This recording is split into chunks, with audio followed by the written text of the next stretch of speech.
To all those above me that watch over me, to all of you, my fave parapeeps on this side of the veil, welcome. This is the Paranormal Ministry. I'm your host, Shawn Whittington, and I'm a seminarian in the United States Old Catholic Church, and I'm coming to you live from my haunted house, my very haunted house, where I live. I have an awesome guest on today, and I know that's why you all tune in. You don't tune in for me, and that's okay. That's the way it should be. And God bless you all for taking an hour out of your busy Friday afternoon to spend with me and my guest. You're going to love him. I'm excited that he's here. He's in the green room. I'll bring him out ASAP. Let's quickly check the prayer urn.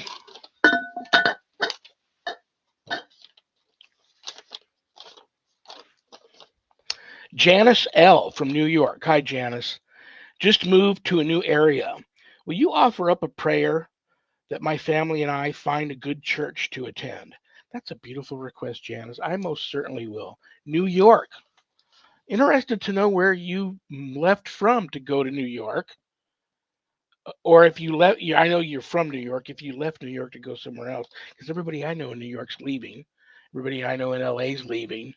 Be interested to know. Send me a message. But you know what? I know exactly the prayer I'm going to offer up for you. It's out of my Saint Benedict prayer book, and I believe it's called Searching for God.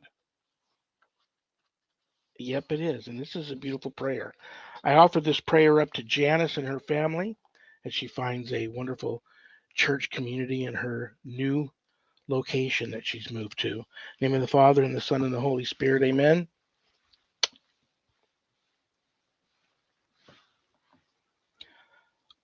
O Lord my God, teach my heart this day where and how to see you, where and how to find you. You have made me and remade me, and you have bestowed on me all the good things I possess. And still I do not know you. I have not yet done that for which I was made. Teach me to seek you, for I cannot seek you unless you teach me, or find you unless you show yourself to me. Let me seek you in my desire. Let me desire you in my seeking. Let me find you by loving you. Let me love you when I find you. Amen. It's a beautiful prayer. Yeah, Janice, please give me a message. Let me know that you found a nice church. Let me know exactly where you're at, if you left New York or if you went to New York. I'd be interested to know that. Okay, the Paranormal Ministry mailbag. Oh, did I say all the? Oh, there's one in there. I was in that bag a lot today and yesterday, so I didn't think I had any left in there. Richard W. from Florida. How do I bind a cursed object? Another great question. I might even leave that question out and run that past my guest. Happens to know a lot about a lot of things, so I'll ask him if he's got an opinion on that. Um, I'll try to make it as brief as possible. If you truly have a cursed object, you have to bind it. You have to get somebody that knows how to bind it or learn how to bind it. I've got some objects here that are bound. People criticize me for not taking them out somewhere and burying them. Well, you don't want them getting dug back up and releasing what you've bound. So I don't keep them in the house. I do have a collection of binded, cursed objects in my garage. No one's getting in my garage. But, I put these objects in a container that can be locked, and I wrap, I sort of kind of appease the object in terms of wrapping it in some nice soft wrapping paper. I put, this is the old Native American in me. I put some tobacco in there, some candy, some peanuts, some money, some holy water, a lot of blessed salt, seal it up.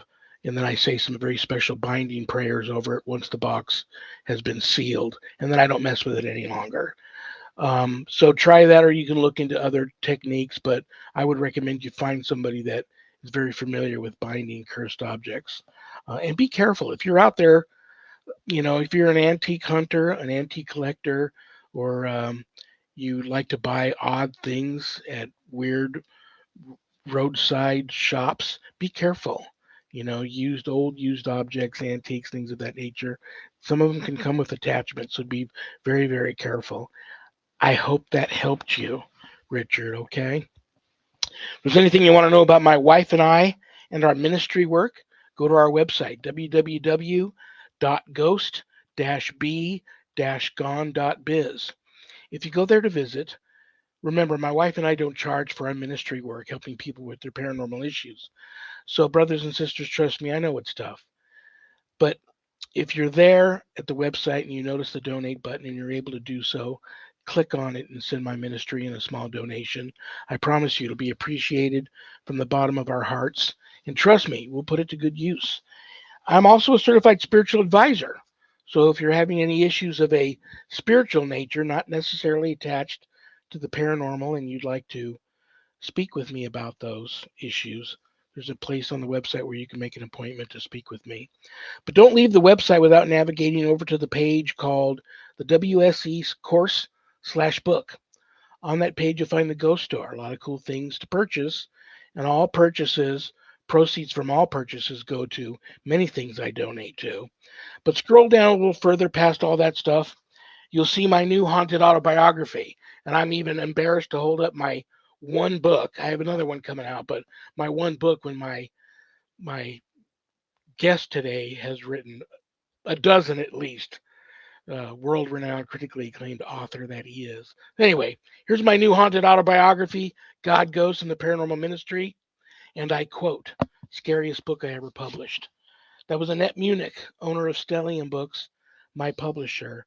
But don't let that scare you off of purchasing a copy. If you haven't done your good deed for the day yet, part of the proceeds of every sale of every copy of my book goes to support stjude.org, St. Jude's Children's Research Hospital, Nevada, and the ASPCA. So it's a no brainer. You get to help some of the neediest children on the planet and the animals too. How cool is that?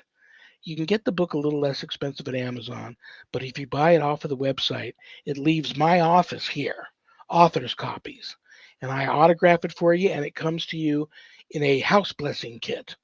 So that's cool too. Um, Scroll a little further down past that, you'll see the Worldwide Society of Exorcists, which I'm a founding member. I offer a 12-week online college level course, Introduction to Spiritual Warfare, through the WSE. And this is a course for all you true warriors for Christ out there that feel a calling and a longing to want more knowledge when it comes to drawing your line in the sand, making a stand, circling the wagons, and putting up a good fight against, God forbid, true evil if it ever comes calling. That's the course for you. No, it's not going to teach you how to be an exorcist. That's a different type of calling. But it is exactly what it is. Introduction to spiritual warfare through my eyes, things that I've seen and experienced and battled in the deliverance ministry and ghost busting field over many years. All my students that graduate get a stunning diploma, certificate of completion, suited for framing, along with some other very special blessed items that you can only get from yours truly. You can enroll in the course at the website.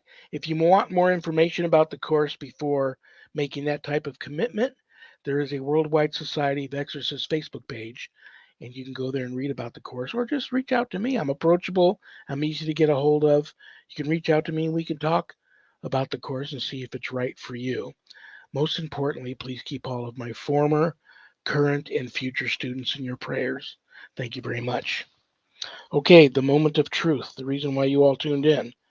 First time on the show for my guest, and I'm hoping he has fun and wants to come back because I'm going to want him to come back. Um, so please give him a very warm paranormal ministry family welcome. World renowned, critically acclaimed author, uh, military man, just a really cool dude. And he knows a little bit about a lot of stuff and a lot of stuff about a lot of things. Um, but who knows? I got some questions for him, and who knows what else we might discuss today. Brothers and sisters, please welcome to the show the one and only John Myler. Hello. John, how are you, brother? Very good, and I could see that uh, we're already friends because that little speech that I saw in just this little bit that where you talked. I mean, we align on so many different things at so many levels. I'm like, this is my kind of guy right here. So, It's funny. uh, I usually tell my guests that because I'll be honest with you. I stalked you the past couple of weeks for stuff to talk to you about today. Um, and I usually find so many things in common with my guests, and then I end up telling them that when I get them on the show. But we do have a lot in common, and we talked a little bit about it in the green room. And for those that don't know that have tuned in, you know that you're among friends. You know you're in the right camp. Um, I want to thank you for your service, and that's not just lip service because I told you about my father's distinguished career in the Navy for 25 years, and you've had a distinguished career too, and you're still in the military. Is it the Air National Guard? Air National Guard actually, and I retired June, July, sorry, December of last year of 2021.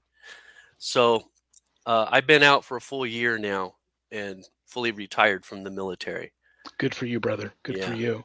But I'm Um, wearing it because I don't know, I felt like a peculiar urge to just to want to put the uniform on again. So I'm so happy that you did. It was a perfect choice because, like I said, I was telling you that I stumbled upon a picture of you with your dress blues on and all your medals, and I was gonna download that and have Zach surprise you and pop it up on screen for everybody, and I forgot to do it. But so I'm glad you wore the camos.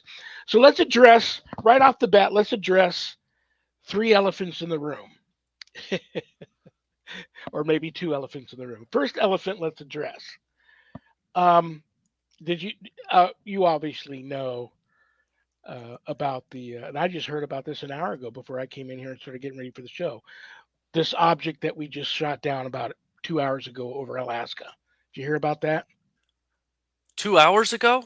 No, Well, I maybe an haven't hour heard. ago. An Yeah, I hour. haven't heard about this. Well, they're not telling nobody anything. They're saying that it was at 40,000 feet, and the military doesn't just go up and shoot anything down randomly without good cause. They said it was um, a danger to civilian air travel. It was at 40,000 feet. They're not saying what it was. And it was like right over the border of Canada and Alaska.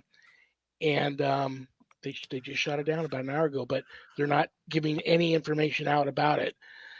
So I find that, I you're the right wonder. guy to bring this to. So if you Yeah, don't know anything about, obviously something was a threat and they don't want to freak us out.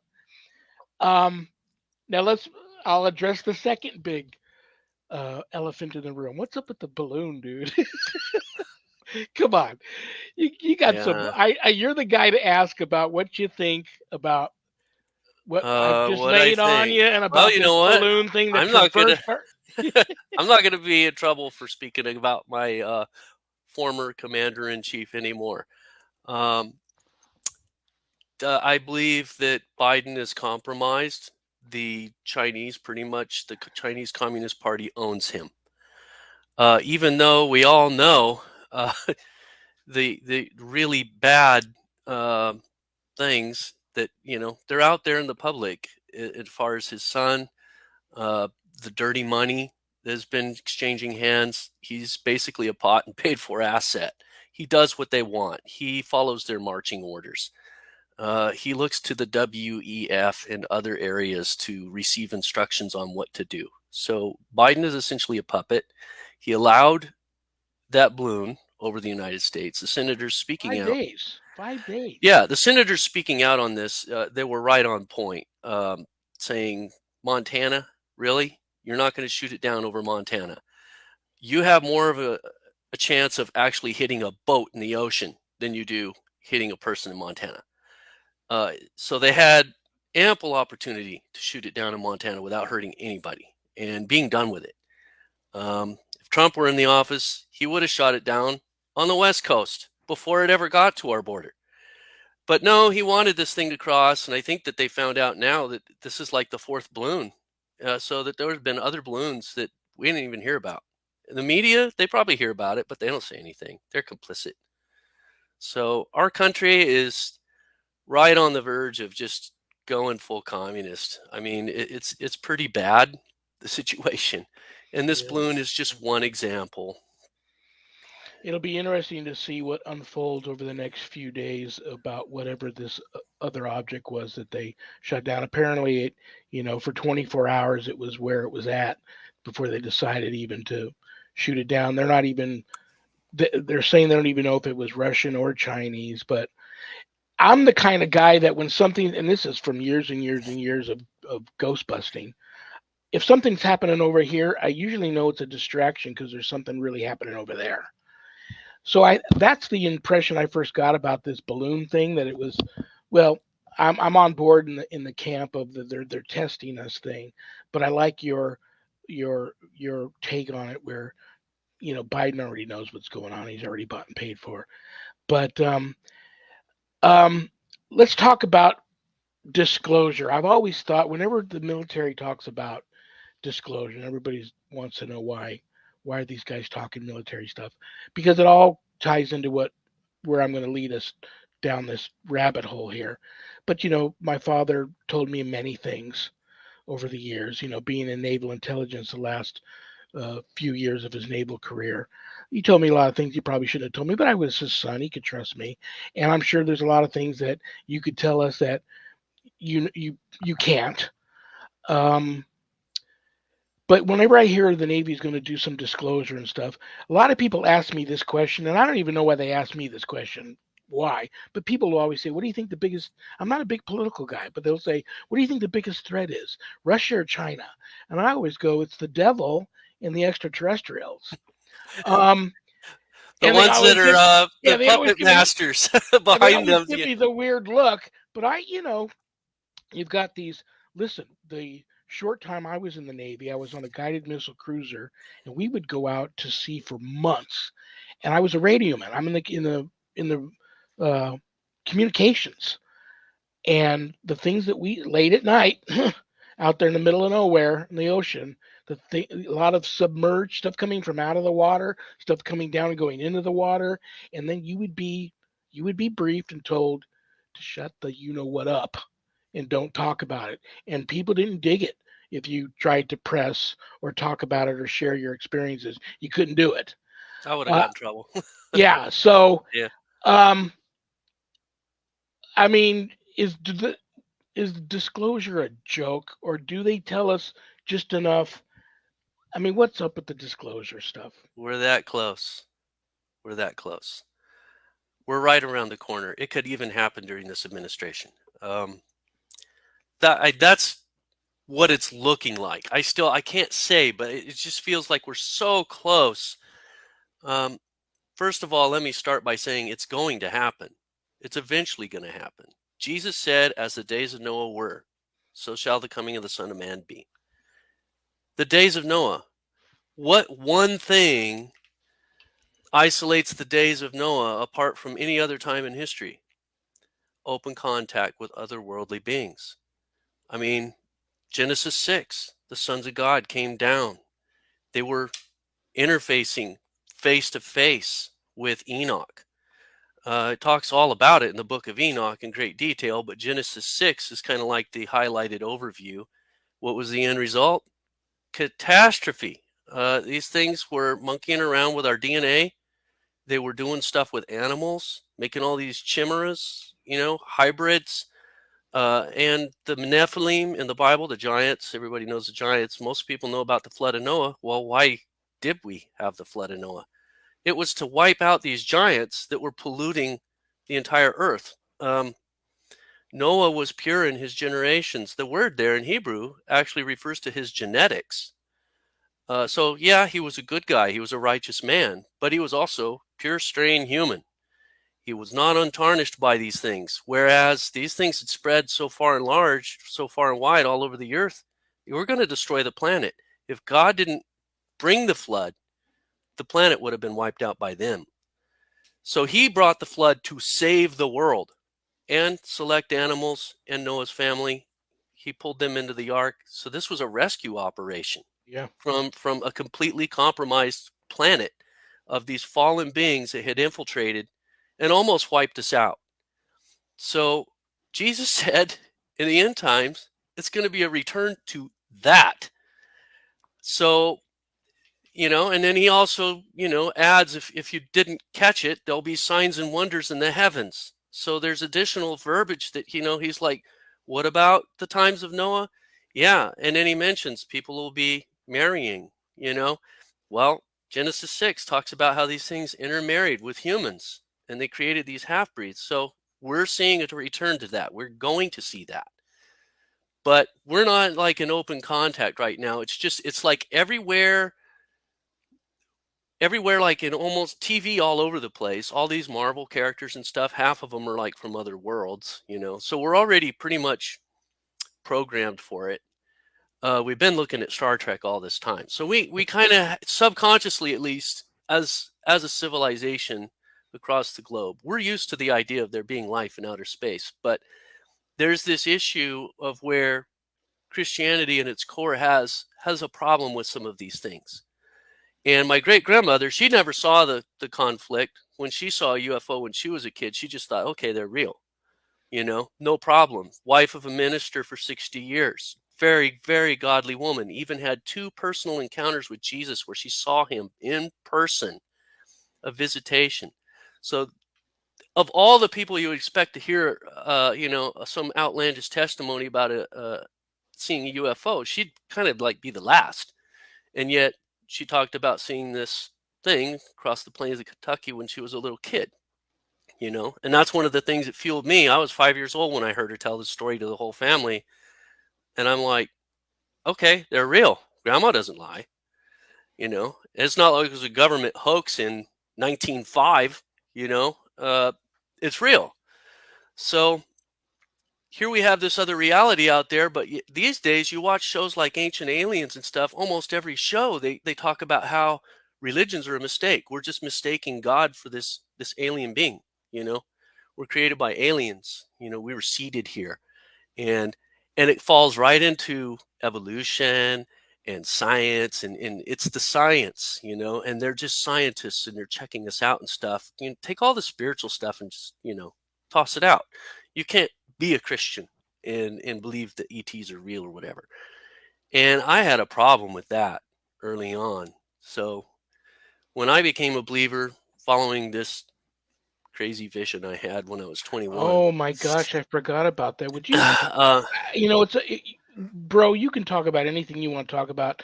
Would you share that with me? Because when I read that, I'm like, I have to ask him about that. I don't know if he'll want to share, but I would oh love to. yeah, Oh, I would love to hear that that's more story. important than any of this other stuff. Okay, yeah, I would uh, love to hear that. uh, well, I was heavy into the paranormal as a kid. My great grandmother said that story, and we vegged out on Star Trek and stuff. So I just, the whole idea of extraterrestrials in outer space, I was just, that's a real thing. So I was interested in it. But my sister was curious about ghosts. She had various things happen in her life as well. So I had all of these paranormal type interests. I've been told it's actually an unhealthy interest in the occult, but I think there's a difference between occult and paranormal. One is more like, oh, I'm going to put my faith in this and I'm going to believe in this and I'm going to pray to some crystal or something. No, but understanding that our reality is much larger than what we see, touch, and feel with our regular senses. Um, Supernatural, you know, paranormal is more the generic term that I favor. But I'd always had been, I guess you could say, spiritually inclined from a young age. My mom bought me this encyclopedia set put out by Reader's Digest. It was this whole set of encyclopedias about this paranormal stuff. I absolutely absorbed every book in that set. And I wasn't a big reader, but I read those cover to cover. So I knew all this stuff about ghosts and Bigfoot and aliens and all this and that, as a really little kid. And I always just accumulated books on this stuff and just learned more and more and more. So but I was a worldly kid. I wasn't raised in a God fearing home. I heard about Jesus from my great grandmother. if you'd asked me if I was a Christian, I would have said sure, but it was a complete disconnect in the way I was living my life, and I would pick and choose, like, oh, evolution, yeah, that's probably real. Am I pro-abortion? Sure, yeah, I was a diehard liberal, very, very different person than I am now. Uh, Big party hound, into all of that, right? Um, and when I got out of the army, uh, I kind of went crazy for about 6 months, just doing everything worldly, I was just totally immersed in it. And it was at a time in my life when I was probably down at the lowest. Um, and one night I just went to sleep. I wasn't looking for God, I was just going through day to day, stoned out of my mind most of the time. But this night I went to sleep and I had a dream. And in this dream, I was walking in this neighborhood. It's just really bad, bad neighborhood with a friend of mine in the dream. And before we knew it, we were inside of some kind of a drug a cartel compound of some sort. And it was surrounded by like fences and a Constantine fence. And we are like, how the hell did we get out of here? Um, and we were scared. There were people standing around with Uzis and guns and all this stuff and guards, and it was drug activity going on and human trafficking, who knows what. But we wanted to get out of this place because we were like, man, we're going to die if we don't get out of here. And suddenly this Black Hawk comes flying down, boom, lands right there. The door flies open and we hear a voice that say, get in. And we're like, we're not asking, we're getting in because we want to get out of here. And all these drug runners and stuff around, I guess they didn't want to mess with this, whatever it was. We jumped in, the door shut, and off it flew. And as we're flying away from this compound, I'm just feeling this weight lift off of me like, oh, what a relief. I did not want to be there anymore. And just as we're starting to kind of get relaxed a little bit, this helicopter takes this major dive, right? And we're like, screaming, feeling all these G's and stuff. And we see this side of a mountain and he's going to fly right into it, but he dips down and it's a tunnel. Boom, helicopter flies into this tunnel and we're like, oh my gosh, we're going to die. He flies through this tunnel. When he comes out the other side, there's these power lines right there. He does a flip around the power lines and then back up into the sky, and we're just screaming the whole time, right? And finally, we calm down and we're like, oh my gosh, what was that all about? That was insane. Who is flying this? And I finally was wondering that, and I looked up in the pilot seat. There was no pilot, but there was an indentation in the chair. And I'm seeing the controls moving around and stuff. I'm like, what? And I sit back and I'm looking out, and this just beautiful golden fields of wheat, and the sun is coming up, and it's early in the morning. These beautiful golden rays of light across this field. It just feels so peaceful and full of joy. I'm like, oh man, well, this is sure nice, but dude, the pilot's invisible. I'm Yeah. saying to my friend, and we're both tripping out, like, who's the pilot? He's invisible. And suddenly, it goes down again and lands, and the door opens up. And the voice says, get out. I jump out, and my friend jumps out, and then it says to my friend, Ramey, we were buddies in high school in the real world. And it says to him, you get back in. So Ramey gets back in the helicopter, and the door shuts. The helicopter flies away, and I look around and I realize he dropped me off right where he picked me up. Wow. But everybody's dead. Uh, There's dead bodies everywhere, blood, guts, everything, right? And the gate to the compound is open, wide open. And I'm like, I think I'm going to just walk this way.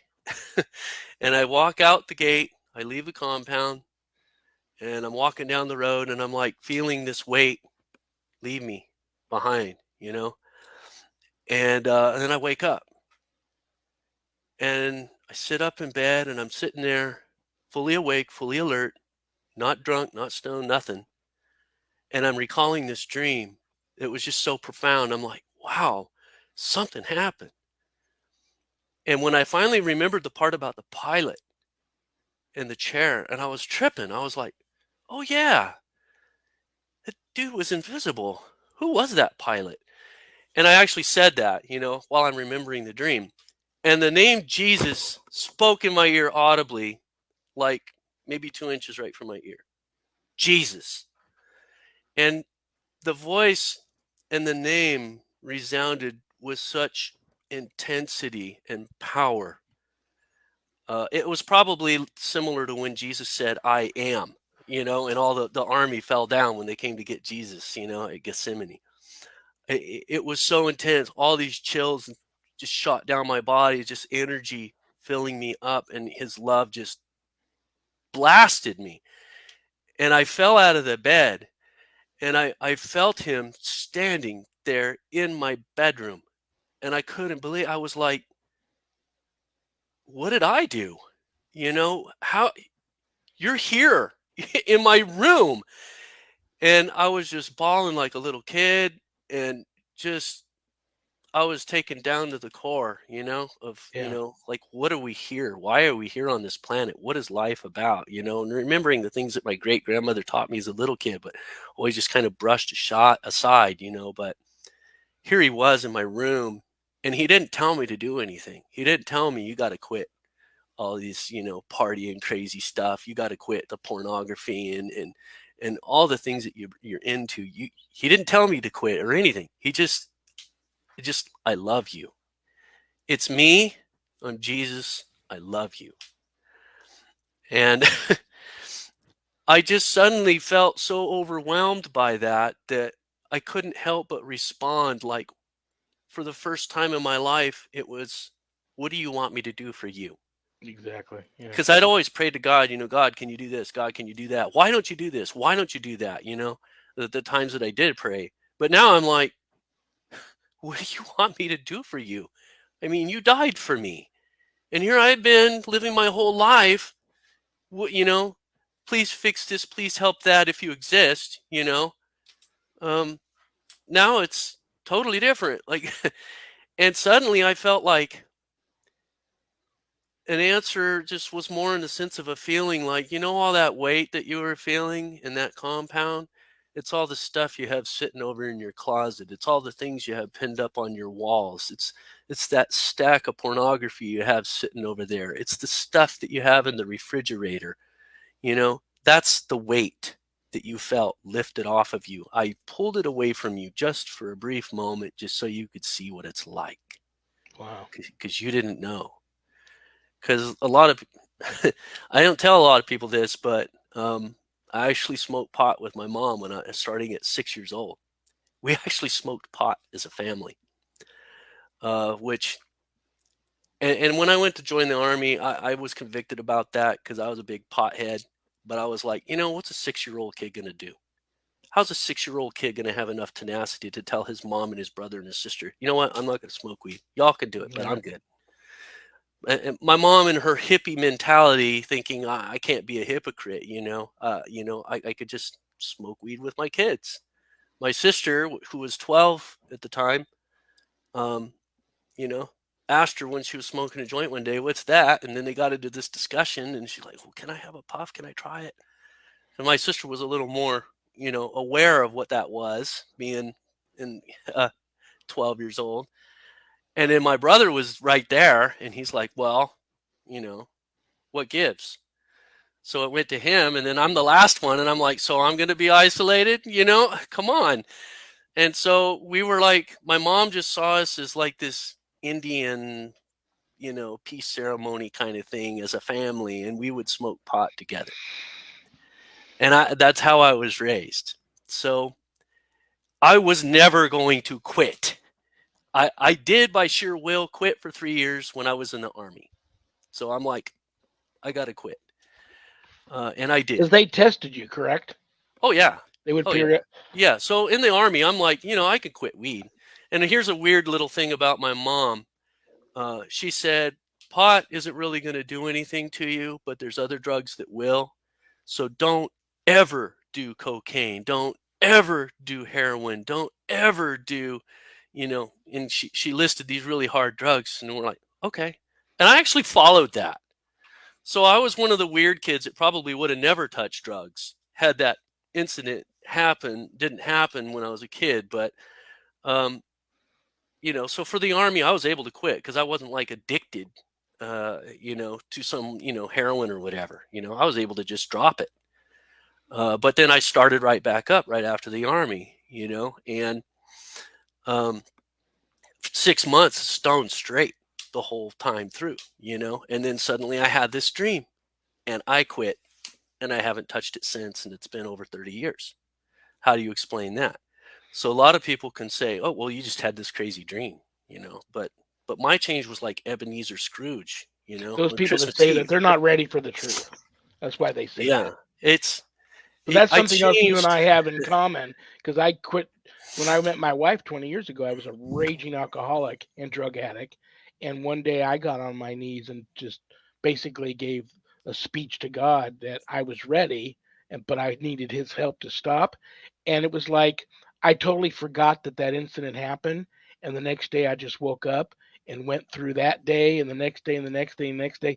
And it was months later that just one day my wife had said, I happen to notice that you haven't done any drinking or any kind of partying whatsoever for a long time now. Good for you. And then it hit me like a bolt of lightning. I'm like, wow.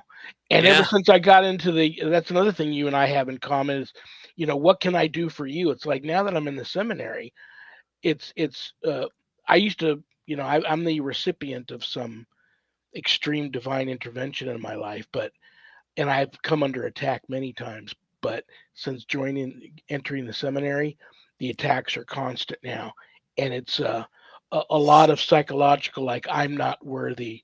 What do you think you're doing entering the seminary? Uh, if you think you're going to become a priest, you're joking yourself. Yada yada yada. So that's how I know that I'm on the right path when the attacks come. And so you just fight it off. And yeah. let me ask you real quick here about your dream. I talked to an abductee a few years back. Totally believable story. Very credible individual. I believed something happened to him. At least he believed what he was telling me. So he talked about when he was abducted, these aliens, the first thing they asked him was, "Have you seen God?" Thought that was very interesting. Then I thought it was very interesting a Were couple of they years good ago. guys or bad guys? Um, says he still has a ongoing relationship with them. That they didn't Okay. hurt him. It's one of He, my theories in my book that aliens, some of them are coming here looking for Jesus. well, here's another thing. The Vatican now has this class that these priests take to teach them how to talk to an extraterrestrial if they are confronted by one. Interesting. Yeah, I mean, well, this is the book Christian Ufology, and in this book I talk about the four main perspectives with when it comes to Christians. Um, A, ETs, aliens, all that is a hoax. B, uh, they're all evil. It's all demonic. Put a big fat label on it and push it aside. C, which is a lot more rare, but it's still there's people that follow that is that they're all good. Um, there's a priest. What's his name? Barry. Barry Brown or Barry Brown, I think is his name. And he's been on the Ancient Aliens show before, but he's their token priest that they bring on from time to time, and he wrote Aliens and Flying Saucers back in the '60s. But he believes they're all good, and he's got a lot of scripture support on that. And then the last view is yes, they're real, and they're good and bad, and that's my perspective. And I think that that's what the Bible supports because the Bible talks about angels, faithful and fallen. The Bible talks about war in the heavens. And I honestly believe that Star Wars is a lot more real than the movie than people realize. I think there really is this whole very elaborate civilization out there with beings of all different varying degrees of power. Um, a lot of them are immortal. Those that are immortal are what we call angels. Jesus defined an angel as reaching that level where they no longer die. And that's in Luke 20:36. So angels are ETs that don't die. But there are, because Satan sinned, he unleashed everywhere he went sin. So there's probably other civilizations out there that are like Earth, where you had beings that were deceived. And so their degree of knowledge of God can be varying, and they might be mortal. So that's where I would like be very different than your typical ancient astronaut theorist, because I'm like, well, no, there's beings out there that they don't die, and they've been to God's throne. They know that there's a creator. They're not confused about it. You watch Star Wars, you don't see any characters in Star Wars who actually say, yeah, there's God. I've been to his throne. He's real. He's the creator. And no, we're ever going to truly know everything there is to know about him because he transcends time space. But there really are some angels that are that powerful, and that they've actually been to his throne. And the knowledge of God is throughout the cosmos, but not in every dimension. Those glorified dimensions. When sin was unleashed, Earth entered a quarantine. So we don't our access to heaven, we don't experience God in this world in open contact with God. It varies from person to person. It's not like Jesus has his castle over in Jerusalem now. That's coming in the future. There will be open. This will be God's new capital of the universe in the future. But for now, you have a lot of people that don't even believe God exists. That wouldn't be possible if God were here in open in the universe. I mean, it would be possible to say, yeah, you exist, or it'd be possible to still disobey him, still be in rebellion against him like Satan, but you couldn't deny that he exists because he's there. Yeah. And you couldn't refute him. Um, you maybe try to say that, I know that you're not the creator, but I mean, how far is that going to get you? God's God. The only reason you could do anything is because he allows it.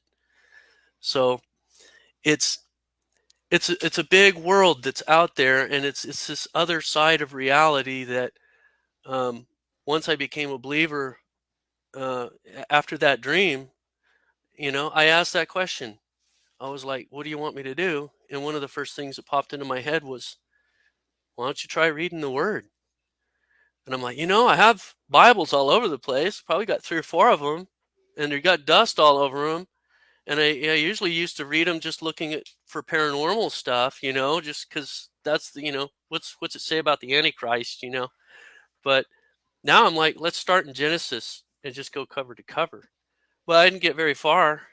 Genesis chapter 6, and I'm like stumbling off all this stuff. I'm like, I know what this is. Yeah. I know what this is, but I've never heard this in any sermon.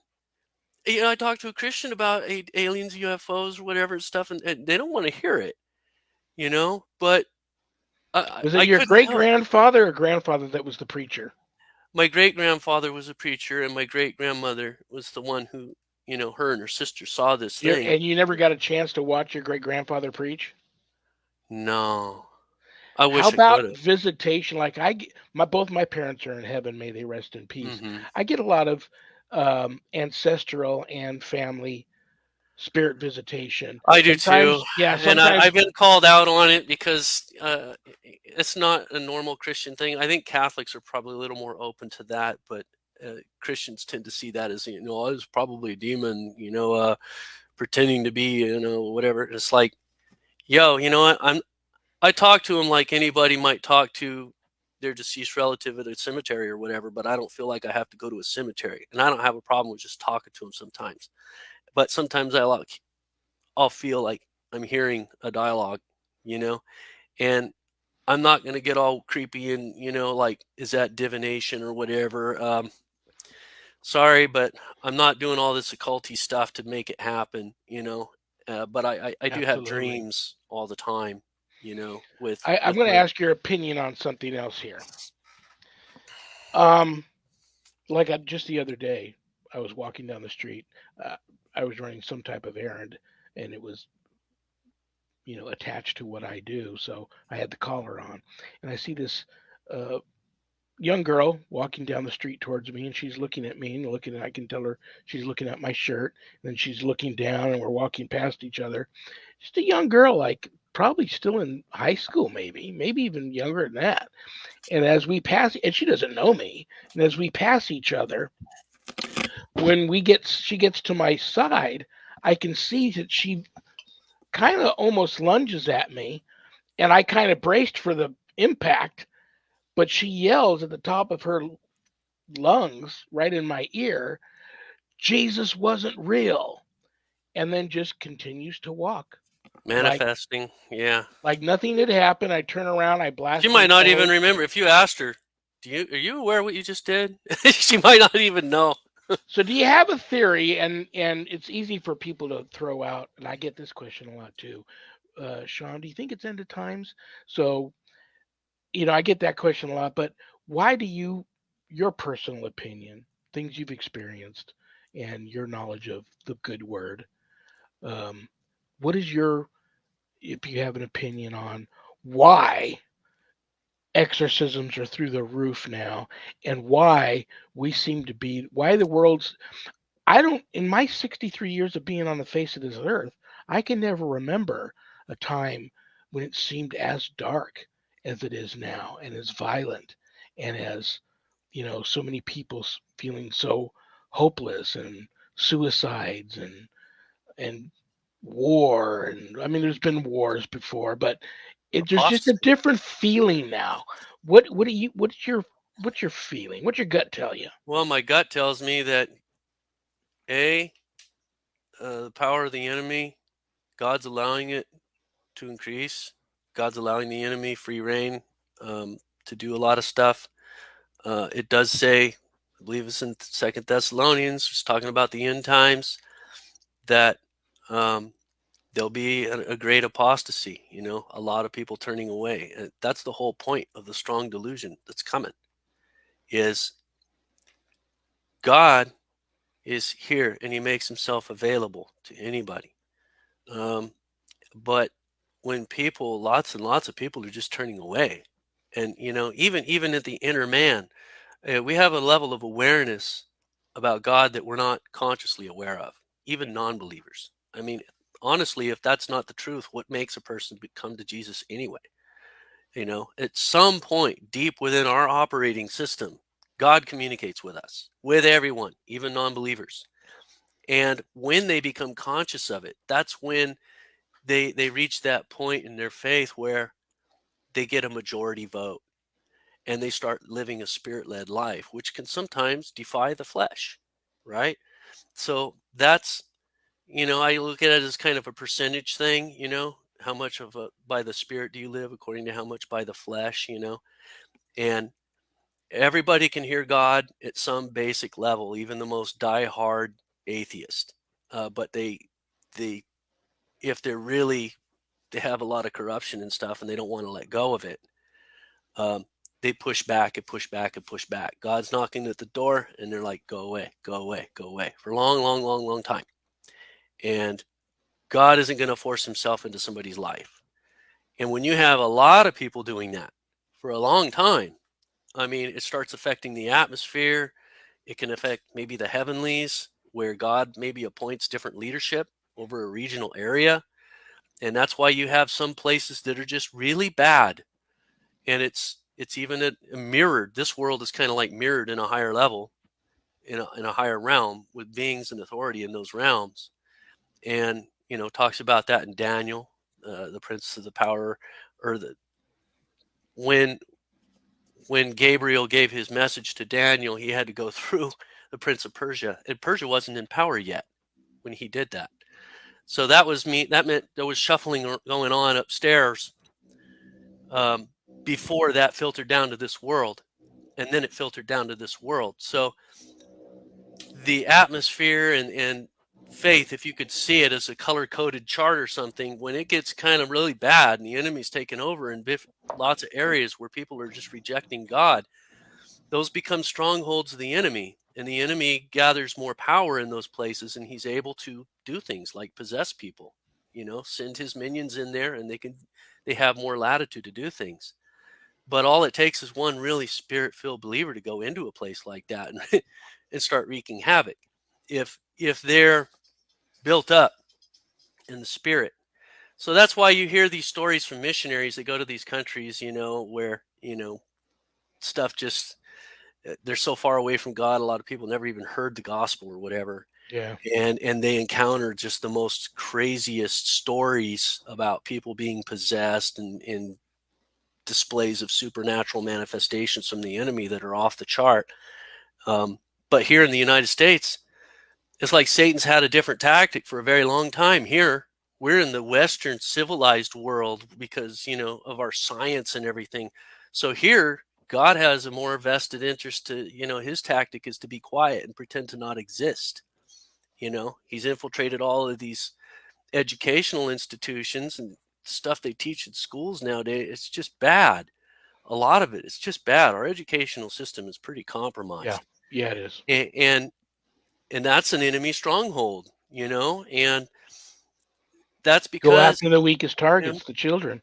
yeah. But in the colleges too, and it's just, um, when you have that building up over time, the enemy gets more power, and then you're going to see a spike in things like exorcisms and stuff. Uh, and then all the while, people kind of scoff at it, and then like, yeah, that's stupid, that's silliness, until they seen it face to Yeah. face. Yeah. They Absolutely. they start singing a different tune then, but the amount of evidence you have to show some people is astonishing. That's almost more unbelievable than the things that you can actually see. The level of unbelief people can exercise. But I think one of the biggest yeah, challenges I have right now is, and God bless doctors, God bless science. Um, but one of the big questions I ask people when they reach out to me or in my intake form is, have you or anybody close to you in your immediate family ever been clinically diagnosed with a mental illness under the care of a physician and on medication? Um, and I get the yes to that a lot.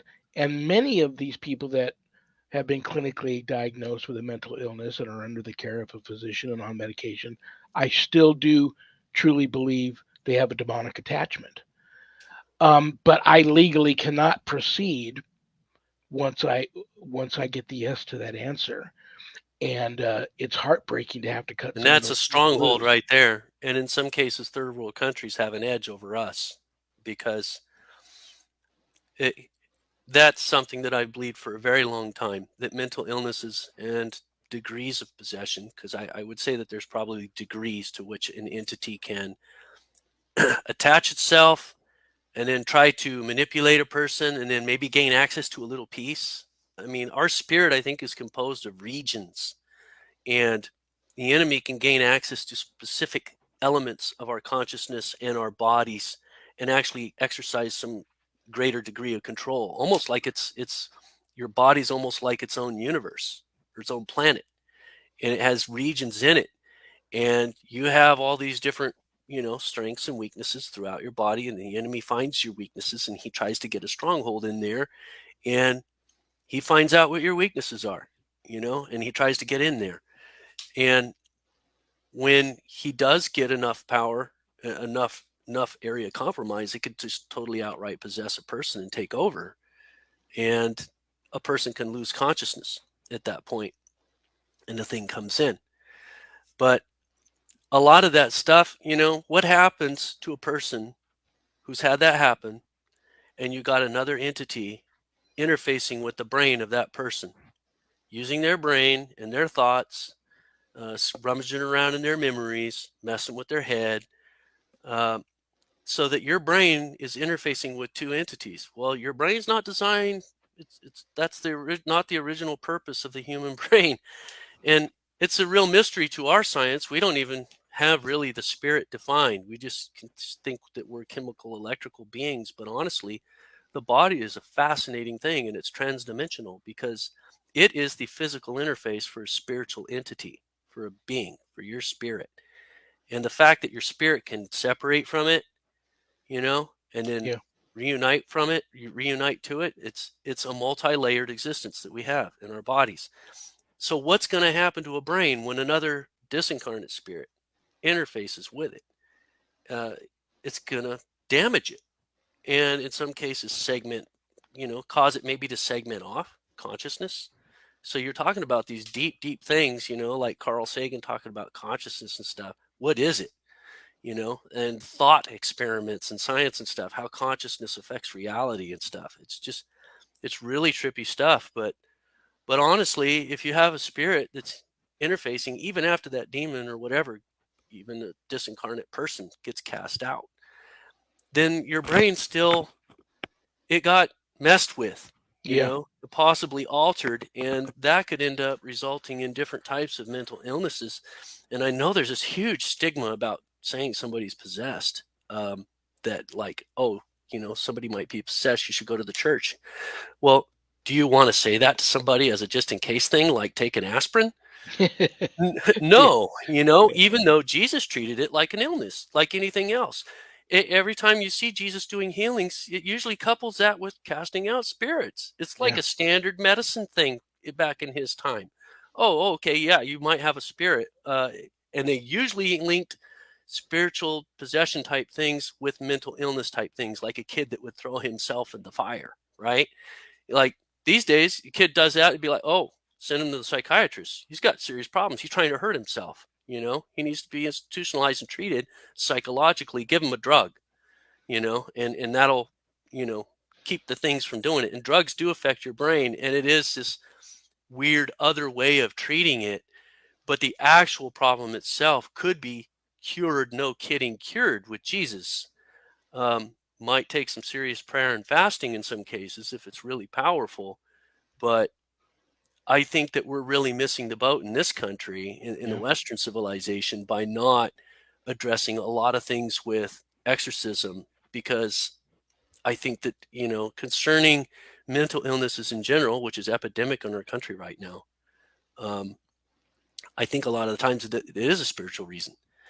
But you can't necessarily address it if you don't address the behaviors that brought it about to begin with. And if people are like totally disinterested in having anything to do with God, well, you can't treat it then.